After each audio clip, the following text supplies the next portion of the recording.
ユニティアドレッサブル入門。今回はアドレッサブルのバンドルモードについて解説します。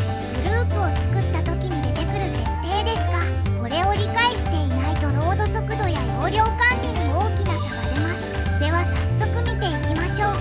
バンドルモードとは、アセットをどの単位でバンドル化するかを決める設定です。これによって上記が変わってきます。パック、トゥゲーザー、グループ内のアセットを全部一つのバンドルにまとめます。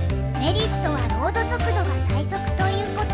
ただし、一つでも変更があると全部を再ビルドしなければいけないので更新コストが高いです。ポーションのグループを作ります。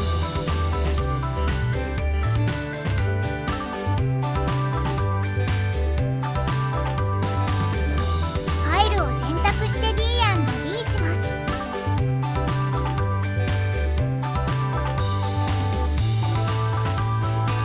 シンプリファイアドレッサブルネームスを選択します。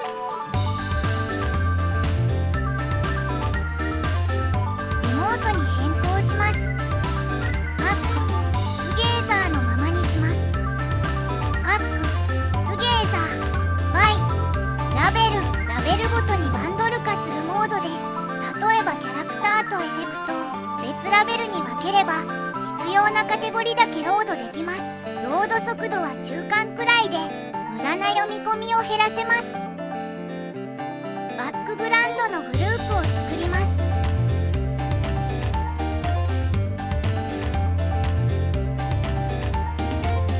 ファイルを選択して D&D します。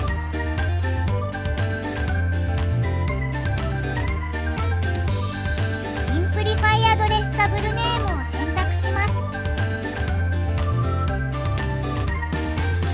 リモートに変更します。パック、トゥゲーザー、バイ、ラベルに変更します。マネージャラベル図を押します。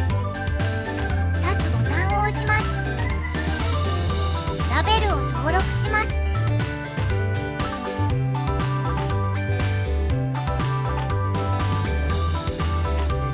ラベルをつけます。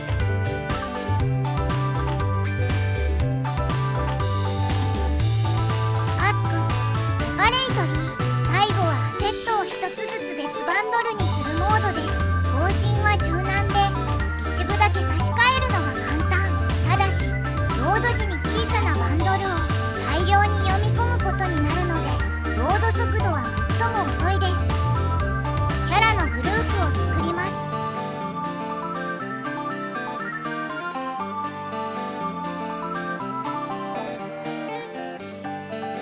ファイルを選択して D&D します。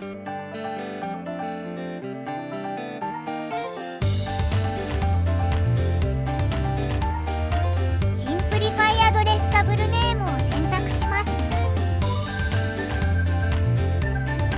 リモートに変更します。パック、セパレートリーに変更します。ビルドします。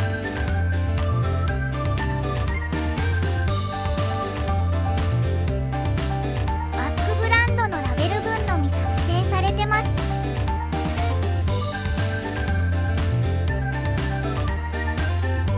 キャラのファイル群のみ作成されてます。ポーションのパックが作成されてます。ロード速度の順番をまとめると上記の順で速くなります。更新のしやすさは上記になります。プロジェクトに合わせてトレードオフで選ぶ必要があります。今回はアドレッサブルのバンドルモードを解説しました。